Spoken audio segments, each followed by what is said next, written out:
everyone, this is Mr. Pete, and I'm going to be starting a brand new book today. The book that I'm going to be reading today is called The One and Only Bob.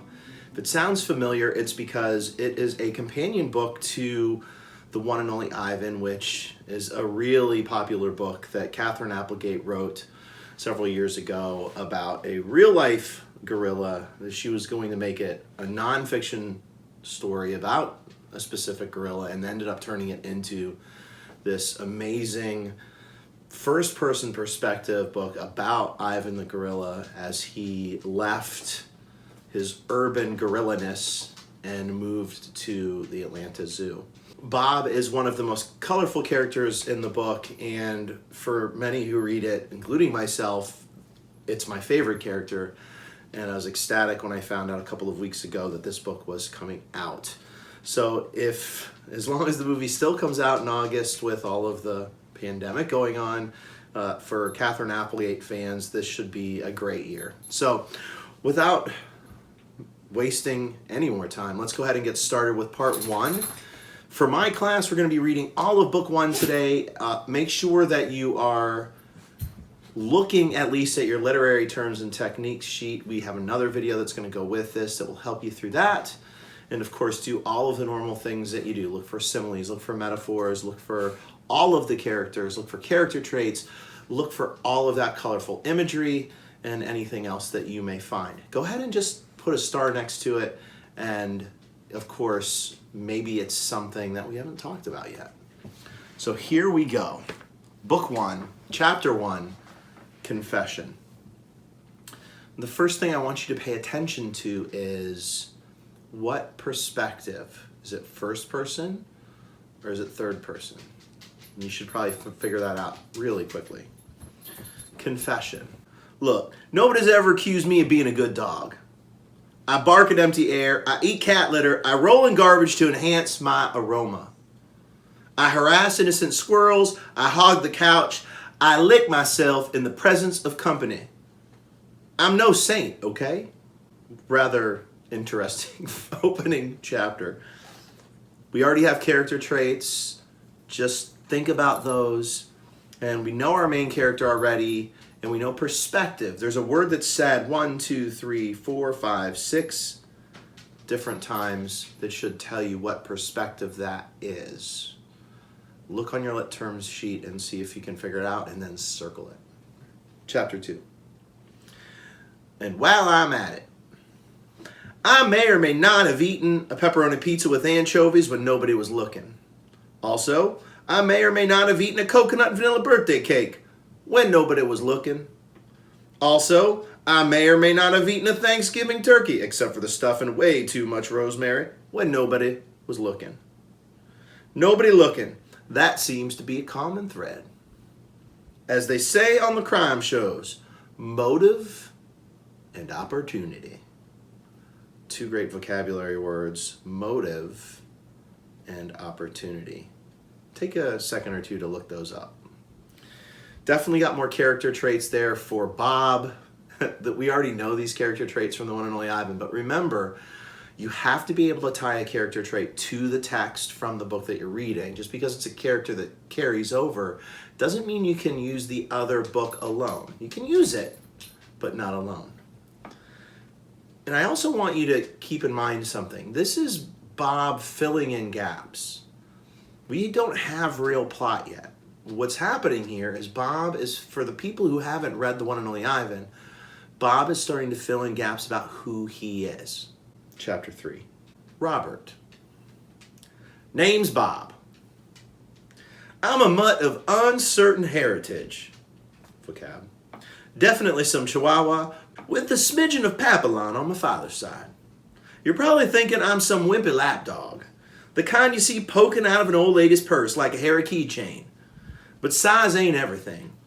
It's swagger, attitude, you gotta have the moves. Probably I should have been named Bruiser or Bam Bam or Bandit, but Bob's what I got, and Bob'll do me just fine. Julia named me, long time ago. She's my girl. She calls me Robert when I get on her nerves. Happens pretty often, to be honest. New character, for many of us, not a new character, Julia. I love she calls him Robert. I think a lot of us could probably have a text-to-self connection with that. And again, no plot points, but we are getting told a lot of character traits. Bob is sharing a lot of character traits about himself without really giving us details. So you can mark them down, but remember, we're looking for the meaty character traits, the ones that are described by action, not necessarily words of the actual character. Numero uno. There's an old saying about us dogs goes like this. It's no coincidence that man's best friend can't talk. I wonder what that means. Let me tell you something. If we could talk, they'd get an earful. You ever hear anyone mention man being dog's best friend? Nope. Didn't think so. Way I've always figured it, end of the day, you gotta be your own best friend. Look out for numero uno. Learn that one the hard way. That's not to say I don't have a best pal. I do. Gorilla name of Ivan. Big guy and I go way, way back. Gorilla and dog. Yep, I know. You don't see that every day. Long story. I love that big old ape. Ditto our little elephant friend, Ruby. They're the best. So again, still no plot points. But I love kind of, I've always used this southern accent with him, and he has a lot of sayings. It's no coincidence that man's best friend can't talk, because we might find out that they're not man's best friend. And you can tell that Bob has something against humans, and I think we probably could make a guess based on the past book, but we still haven't found that information out in this book. 2 new characters, Ivan the gorilla, one and only Ivan, and Ruby. Of course, if you go back to the one and only Ivan, I don't want to give any spoilers for those of you that haven't read the one and only Ivan. If you haven't read the one and only Ivan, you need to stop right here and read the one and only Ivan. Don't worry, I've got the whole book as a read aloud as well, okay? All right, how we met. So now we're gonna go into an anecdote, not an antidote, an anecdote. And for those in my class, you probably remember, I hope you remember what that is. That is a story within a story. And Bob, this whole really first section is just a bunch of backstory where Bob tells us stories so we know some of the things from the one and only Ivan, and we get to learn some new things. The first time I met Ivan, I was a homeless puppy, desperate, starving, all alone. It was the middle of the night, and I slipped into the mall where Ivan lived in a cage. I wandered a bit, grateful for the warmth, confused by the weird assortment of sleeping animals I found there, checking every trash can for anything edible. There was a small hole in the corner of Ivan's enclosure. He was fast asleep, cuddled up with a worn, stuffed animal that looked like a weary gorilla. He was snoring, and man, that guy snored like a pro. In his open palm was a chunk of banana, and I still get shivers when I think about this. I ate it right out of his hand. Guy could have squeezed his fingers shut, and I would have popped like a puppy balloon. But he just kept on sleeping. And then more shivers. I'm either a maniac or the bravest dog on the planet, probably a little bit of both.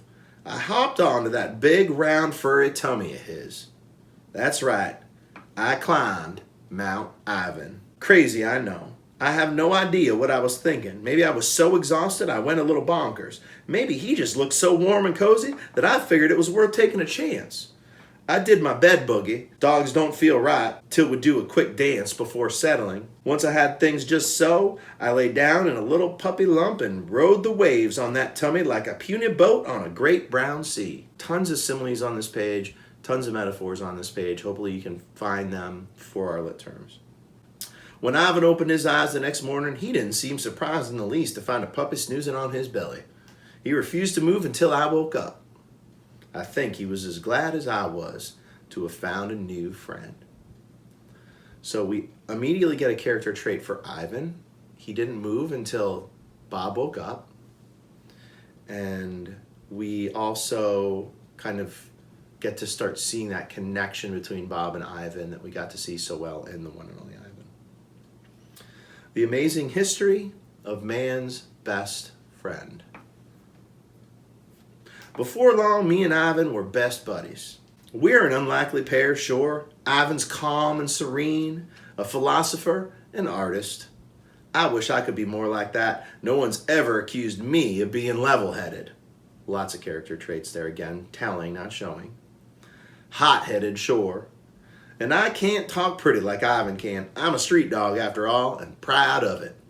Still, we clicked in a way I never had with humans. Man's best friend? No way. Gorilla's best friend? You bet. Seems to me the first time I ever heard the phrase man's best friend was while I was watching TV with Ivan. Back in the day, Ivan had this little television, and we watched a lot of stuff together. Old movies, westerns, cartoons, you name it. Poor guy was stuck in a cage, didn't have a lot else to do except throw meatballs at gaping humans.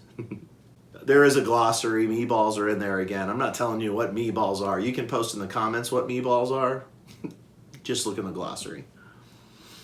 Anyways, me and Ivan, big fans of the tube, cat food commercials, pro bowling, Dancing with the Stars. What's not to like? Once we watched this special on the Nature Channel. It was called The Amazing History of Man's Best Friend.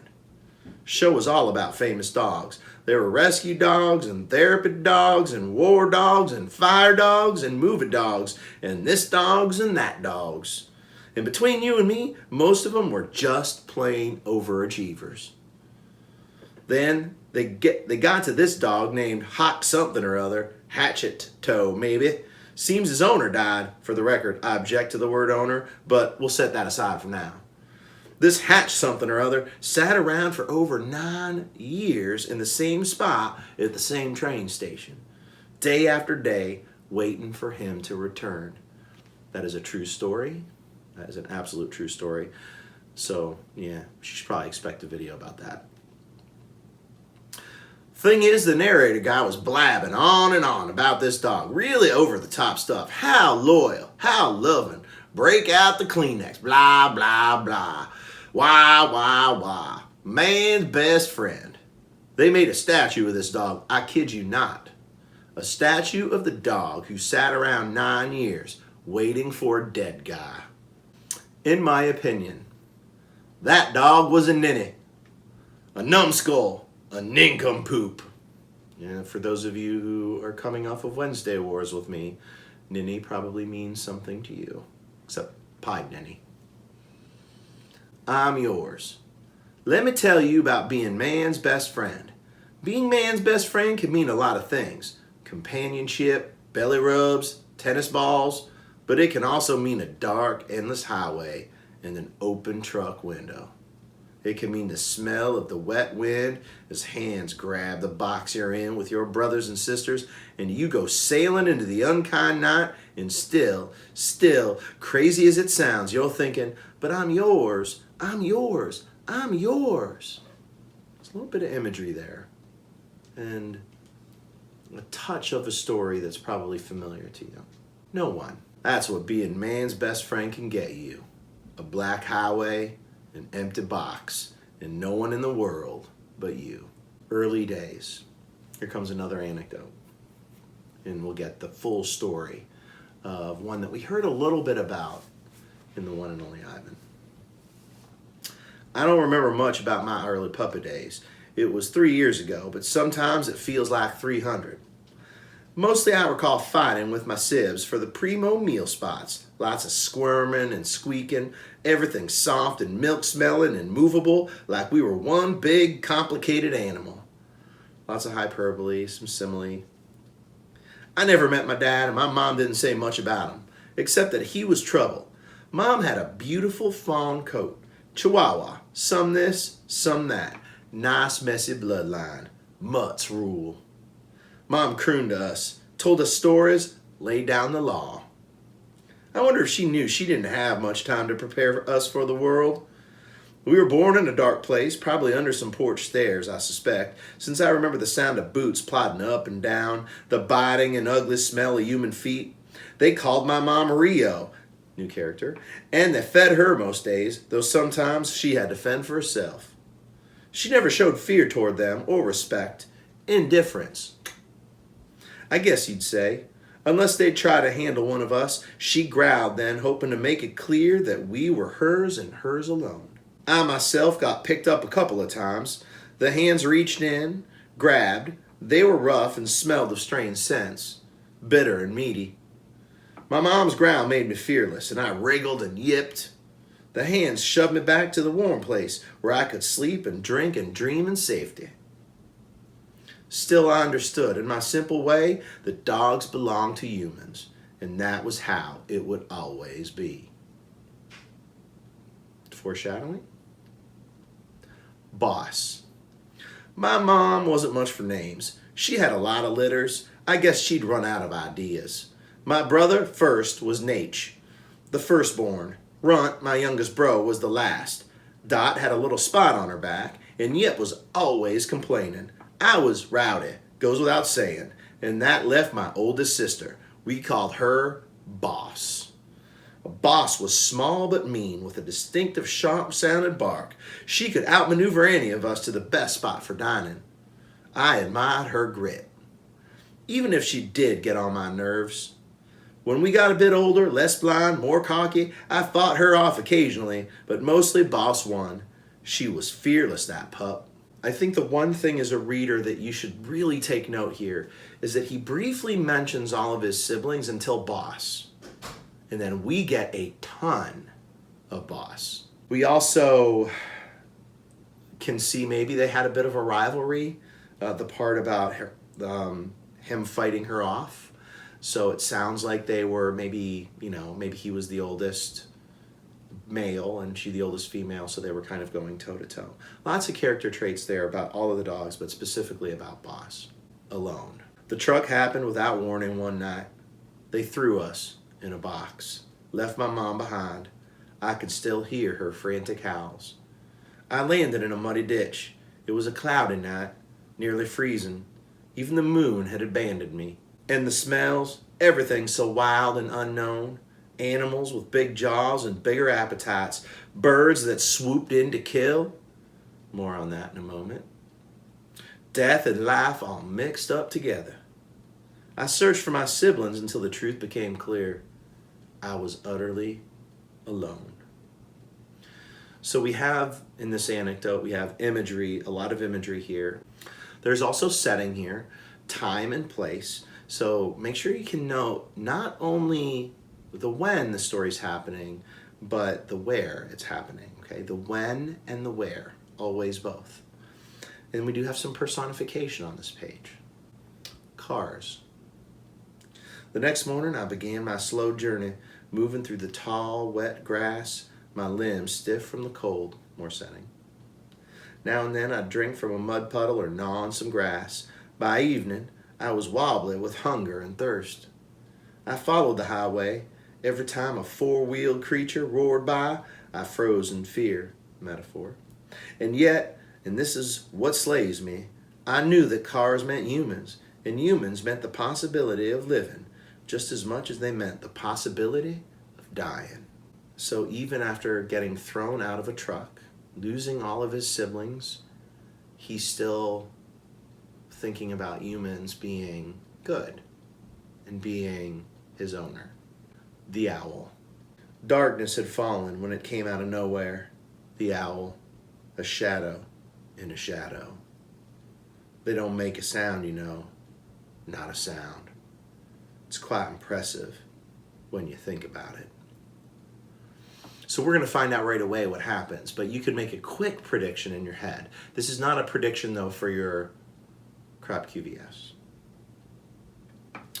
Luck. Just as her talons met those marvelous weapons, raked my fur, I caught my white front foot in a small hole and stumbled. If she'd gotten hold of my body, I wouldn't be here. But all she managed to do was grab my tail. Only time in my life I've regretted my handsome hindquarters. I was airborne, hanging upside down, dizzy and dazed, and just crazy enough to think, hey, I'm actually flying, before the terror hit full force. I caught a whiff of other animals below.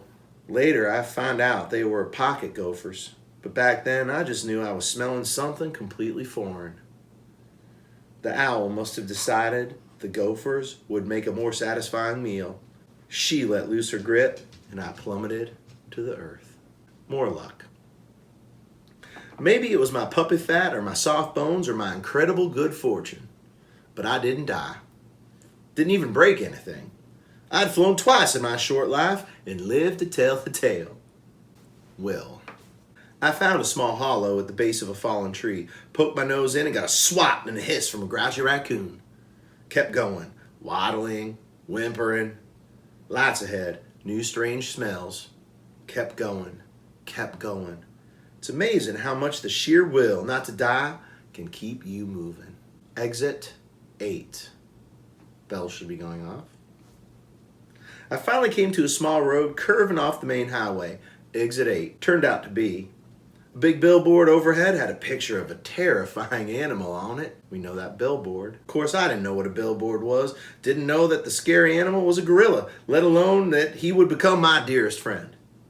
But something told me to follow the off-ramp. And eventually, I ended up at the Exit 8 Big Top Mall and Video Arcade, home of the one and only Ivan. Obviously, setting that we're familiar with. And you can see that Bob now has a character trait that's defined by text. He's thrown onto the side of the road, and in the last chapter, that kept going, and he keeps going until he finds the Exit 8 Big Top Mall and Video Arcade.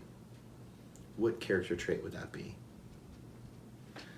History. I made it to the mall. I slept in dirty hay by some garbage bins. The next night I found that hole in Ivan's cage, stole his banana, slept on his belly, and the rest, as they say, is history. For 2 years I lived at that seedy old place that was part mall, part circus, and all crummy. But that was nothing compared to Ivan. He spent 27 lousy years there, and our dear friend Stella, an old circus elephant, was stuck there for most of her life too. When Stella passed away, it nearly broke Ivan's heart. I tried like crazy to get him through those dark days, but what really saved him, I think, was Ruby, our baby elephant friend. Before Stella died, Ivan promised her he'd get Ruby out of that awful place, and to my amazement, he actually pulled it off. Ivan and Ruby and a bunch of our pals ended up going to different places, zoos and sanctuaries that knew how to take care of them. They're with others of their own kind, and they're loved and well cared for. It's been over a year now since we all moved, and they seem so much happier. Me, I lucked out. My girl, Julia, whose dad had worked at the mall, decided her family needed a dog. Who was I to argue? 2 square meals, my own bed, all the belly rubs I could beg for. What dog in his right mind would say no to that? The best part is, we don't live far from Ivan and Ruby. I get to see them all the time. I'm glad they're nearby, and I'm thrilled they've settled in so well. Really, it's a solid solution. But it's not a perfect one. Tennis ball. The way I understand things, it's like this. We live on a lonely ball called Earth. And humans have basically been throwing it against the wall for so long that the poor old ball is falling apart. So right there you can make a guess about how he feels about humans. And of course we have a metaphor there, we have hyperbole, a couple of hyperboles. It's like me with a tennis ball chewing away until it's nothing but pieces of slimy rubber that tastes like, well, slimy rubber. There's a simile in there. It's a tricky one. And that means there aren't as many places left for wild animals. Seems there are good zoos and good sanctuaries and bad sanctuaries, just like there are good dog families and bad dog families. The good places are trying to keep wild species healthy and safe. They don't want endangered animals to go away forever. They also don't want the earth to turn into a slimy, dilapidated, good vocabulary word, tennis ball. Although honestly, slimy rubber doesn't taste half bad. You should try it sometime. The thing is, I would give anything to see my dear pal Ivan deep in the jungles of Africa where he was born, or to see Ruby running across the savannah with a herd of elephants, her big old ears flapping in the wind. Some good ecosystem stuff there. I'd give up a mile-high pile of bacon cheeseburgers to see that happen. I really would. But it ain't happening. I get that, and so do they. When you're an animal, it helps to be a realist. And that is where we're going to stop today.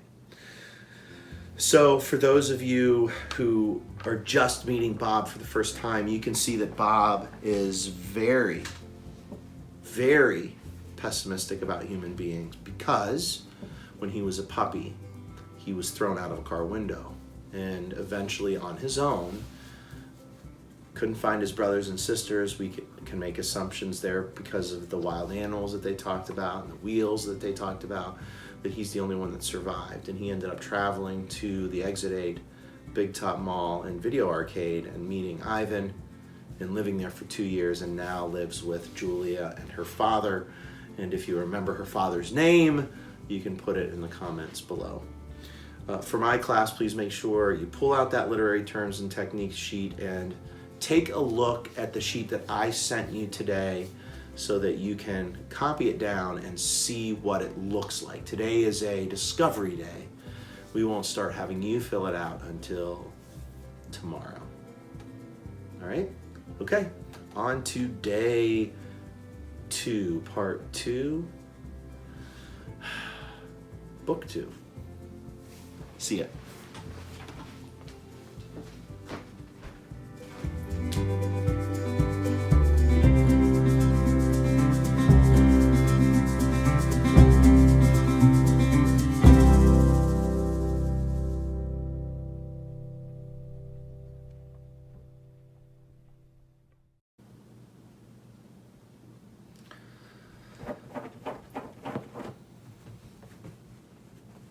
James.